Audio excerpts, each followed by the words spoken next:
ನಿಮಗೆ ಸಿಗುವ ಭರವಸೆ ಇದೆ? ಯಾವುದೇ ಕೋಟಾ ಅಲ್ಲಿ ನಾನು ತಗೊಳ್ಳೋಕ್ಕೆ ಇಷ್ಟಪಡಲ್ಲ. ಅರ್ಹತೆ ಇದೆಯಾ ನನಗೆ, ಕೆಪಾಸಿಟಿ ಇದೆಯಾ ನನಗೆ, ಅದ್ರ ಮೇಲೆ ನನಗೆ ಕೊಡಬೇಕು ಅಂತ ನಾನು ಕೇಳ್ತೀನಿ. ಅಧಿಕಾರ ನಡೆಸೋ ಕೆಪಾಸಿಟಿ ಇದೆ, ಪಕ್ಷವನ್ನು ಸಂಘಟನೆ ಮಾಡೋ ಕೆಪಾಸಿಟಿ ಇದೆ, ಅರ್ಹತೆ ಇದ್ರೆ ಕೊಡಬೇಕು. ಜಾತಿ, ಧರ್ಮ, ಕೋಟಾ, ಏರಿಯಾ ಇದರಲ್ಲಿ ನನಗೆ ಬೇಡ. ಸೆಕೆಂಡ್ ಲಿಸ್ಟ್ ಅಲ್ಲಿ ಸಿಗುತ್ತೆ ಅಂತ ಕೊಡಬೇಕು ನನಗೆ. ನಾನು I deserve to get it. Ramalinga Reddy ವಿಚಾರದಲ್ಲಿ ಏನೇನು ತಿಳಿಸ್ತಾರೆ ಸರ್? 3 ದಿನದಲ್ಲಿ ಗೊಂದಲ ಆಗ್ತದೆ. ಅವರು ದೊಡ್ಡ ನಾಯಕರು, ಪಕ್ಷ ತೀರ್ಮಾನ ವಿರುದ್ಧ ಯಾರು ಮಾತಾಡಬಾರ್ದು ಅಂತ ಕಾಂಗ್ರೆಸ್ಸಿನ ಶಿಸ್ತಿನ ಸಿಪಾಯಿಯಾಗಿ ನಾನು ಹೇಳೋದು. ಇದು ರಾಮಲಿಂಗಾರೆಡ್ಡಿ ಅವರ ವಿರುದ್ಧ ಅಲ್ಲ, ಇದು ಪಕ್ಷದ ಒಳಗಡೆ ಮಾತಾಡುವಂಥದ್ದು. ರಾಮಲಿಂಗಾರೆಡ್ಡಿ ನಮ್ಮ ನಾಯಕರು, ಅವರು ಕೂಡ ಅವ್ರಿಗೆ ಏನೋ ಅಸಮಾಧಾನ ಇರ್ಬೋದು. ಮಾತು ಕೊಟ್ಟಿದ್ರಂತೆ ಡಿ ಕೆ ಅಲ್ಲ, ಅವ್ರಿಗೆ ಅಸಮಾಧಾನ ಇರ್ಬೋದು, ಅದನ್ನೆಲ್ಲ ಕ್ಲೋಸ್ ಡೋರ್ ಅಲ್ಲಿ ಮಾತಾಡಿ ಮುಗಿಸ್ಬೇಕು. ಪಾರ್ಟಿ ಹೈಕಮಾಂಡ್ ತೀರ್ಮಾನ ಮಾಡಬೇಕು. ನಾನು ಪಾರ್ಟಿ ಹೈಕಮಾಂಡ್ ತೀರ್ಮಾನ ಹೇಳಕ್ಕಾಗಲ್ಲ. ಏನೇ ಪಾರ್ಟಿ ಹೈಕಮಾಂಡ್ ತೀರ್ಮಾನ ಮಾಡಿದ್ರೆ ಅದನ್ನ ಫಾಲೋ ಮಾಡಬೇಕು. ಅಲ್ಲ, ಒಳ್ಳೇದೇ. ಯಾರಿಗೆ ಏನೇ ಕೊಟ್ಟರು ನಾವೆಲ್ಲರೂ ಸ್ವಾಗತ ಮಾಡಬೇಕು. ಅವರ ಅರ್ಹತೆಗೆ ಏನು ಅವ್ರು ಮಾಡೋಕ್ಕಾಗುತ್ತೆ, ಈ ರಾಜ್ಯಕ್ಕೆ, ರಾಜ್ಯದ ಜನರು, ಇದೇನು ನಮ್ಮ ಅಪ್ಪನ ಆಸ್ತಿ ಏನಲ್ವಲ್ಲ, ಇದು ಯಾರ ಆಸ್ತಿ? ಇದು ರಾಜ್ಯದ ಜನರ ಆಸ್ತಿ. ಅವ್ರಿಗೆ ಅವಕಾಶ ಸಿಕ್ಕಿದೆ, ಕೆಲಸ ಮಾಡಿ, ಒಳ್ಳೇದು ಮಾಡಿ, ಜನಪರ ಕೆಲಸ ಮಾಡಿ, ಪಕ್ಷಕ್ಕೆ ಒಳ್ಳೆ ಹೆಸರು ಬರುವಂತ ಕೆಲಸ ಮಾಡಿ. ಮುಂದಿನ ಚುನಾವಣೆಯಲ್ಲಿ ಪಕ್ಷ ಗೆಲ್ಲಬೇಕು. ಒಂದು ಪಕ್ಷ ಇದೆಯಲ್ಲ, ಬರೀ ಚುನಾವಣೆನೇ ಮಾಡ್ತಾ ಇರೋ ಒಂದು ಪಕ್ಷದ ವಿರುದ್ಧ ತಾನೇ ನಾವು ಕೆಲಸ ಮಾಡ್ತಾ ಇರೋದು. ನೋಡಿ, ಈಗ ಮಾತು ಕೊಟ್ಟಿದಾರೋ ಇಲ್ವೋ ನಮಗೆ ಗೊತ್ತಿಲ್ಲ. ಅದು ಅವ್ರವ್ರು ತೀರ್ಮಾನ ಮಾಡ್ಕೋಬೇಕು. ಅದನ್ನ ನನ್ನ ಪ್ರಕಾರ ರಾಮಲಿಂಗಾರೆಡ್ಡಿ ಬಹಳ ಒಳ್ಳೆ ಮನುಷ್ಯ, ಗುಡ್ ಲೀಡರ್, ಒಳ್ಳೆ ದೊಡ್ಡ tall leader. he should sit and settle it. It should not come to the streets. Bengaluru ಶಾಸಕರಿಗೆ ಏನು ಸಲಹೆ ಕೊಡ್ತೀರಾ ಸರ್ ರಾಮಲಿಂಗಾರೆಡ್ಡಿ ಅವರಿಗೆ?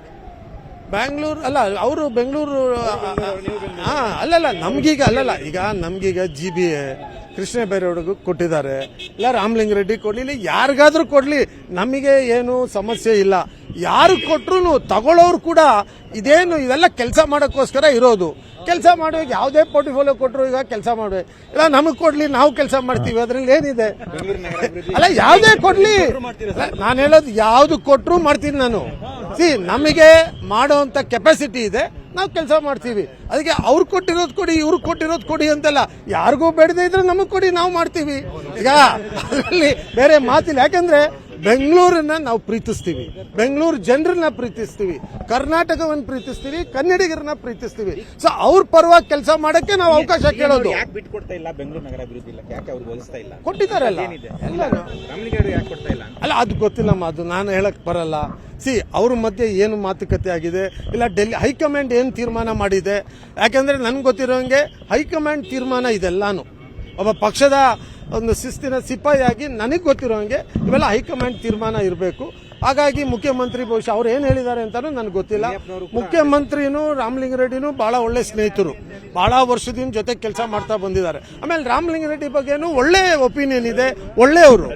ಮುನಿಯಪ್ಪ ಅವರಿಗೆ, ಸತೀಶ್ ಜಾರಕಿಹೊಳಿ ಅವರಿಗೆ, ಜಾರ್ಜ್ ಅವ್ರಿಗೂ ಎಲ್ಲರಿಗೂ ಕೂಡ ಅಲ್ಲ, ಈಗ ಇದು ಖಾತೆ ಬೇಜಾರೋ ಬೇರೆ ಬೇಜಾರೋ ನಮ್ಗೆ ಗೊತ್ತಾಗಲ್ಲ. ಈಗ ಓಕೆ, ಇವನ್ನೆಲ್ಲ ನಾವೇನು ಮಾಡಕ್ಕಾಗಲ್ಲ. ನೋಡಿ, ಹೈಕಮಾಂಡ್ ಇದೆಲ್ಲ ನೋಡ್ತಾ ಇದೆ.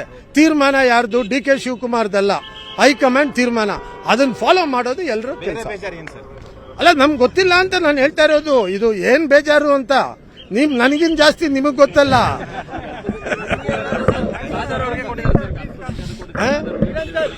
ನೋಡಪ್ಪ, ನೋಡಿ, ಅಲ್ಪಸಂಖ್ಯಾತರು ಕಾಂಗ್ರೆಸ್ ಪಕ್ಷದ ಜೊತೆಯಲ್ಲಿದ್ದಾರೆ, ಮ್ಯಾಕ್ಸಿಮಮ್ ಕೊಡಬೇಕು. ಈಗ ಅದೇ ಬ್ರಾಕೆಟ್ ಅಲ್ಲಿರೋ ಬೇರೆ ಸಮುದಾಯಕ್ಕೆ ಎಷ್ಟು ಕೊಡ್ತೀರಾ ಅಷ್ಟೇ ಕೊಡಿ. ಅಲ್ಪಸಂಖ್ಯಾತರಿಗೆ ಯಾಕೆ ಕಮ್ಮಿ ಕೊಡ್ತೀರಾ? ಆಮೇಲೆ ನಾನು ಯಾವುದೇ ಜಾತಿ ಧರ್ಮದಲ್ಲಿ ಏನೂ ಕೇಳಲ್ಲ. ನಾನು ಒಬ್ಬ ಕನ್ನಡಿಗನಾಗಿ ಕರ್ನಾಟಕಕ್ಕೋಸ್ಕರ ಕೆಲಸ ಮಾಡೋಕ್ಕೋಸ್ಕರ ಕೇಳ್ತಾ ಇದ್ದೀನಿ ಅಷ್ಟೇ. ನಿರ್ಭೀತ, ನಿಷ್ಪಕ್ಷಪಾತ, ವಿಶ್ವಾಸಾರ್ಹ ಸುದ್ದಿಗಳಿಗೆ ಮತ್ತೊಂದು ಹೆಸರಾಗಿರುವಂತ News18 ಕನ್ನಡ ಈಗ ಆಪ್ನಲ್ಲೂ ಲಭ್ಯವಿದೆ. ದಯವಿಟ್ಟು ಇಲ್ಲಿರುವ QR ಕೋಡ್ ಅನ್ನ ಸ್ಕ್ಯಾನ್ ಮಾಡಿಕೊಂಡು ಆಪ್ ಅನ್ನ ಡೌನ್ಲೋಡ್ ಮಾಡೋದಕ್ಕೆ ಮರಿಬೇಡಿ. ನಿಮ್ಮ ಬೆಂಬಲ ಹೀಗೆ ಸದಾ ನಮ್ಮೊಂದಿಗಿರಲಿ. ಧನ್ಯವಾದ.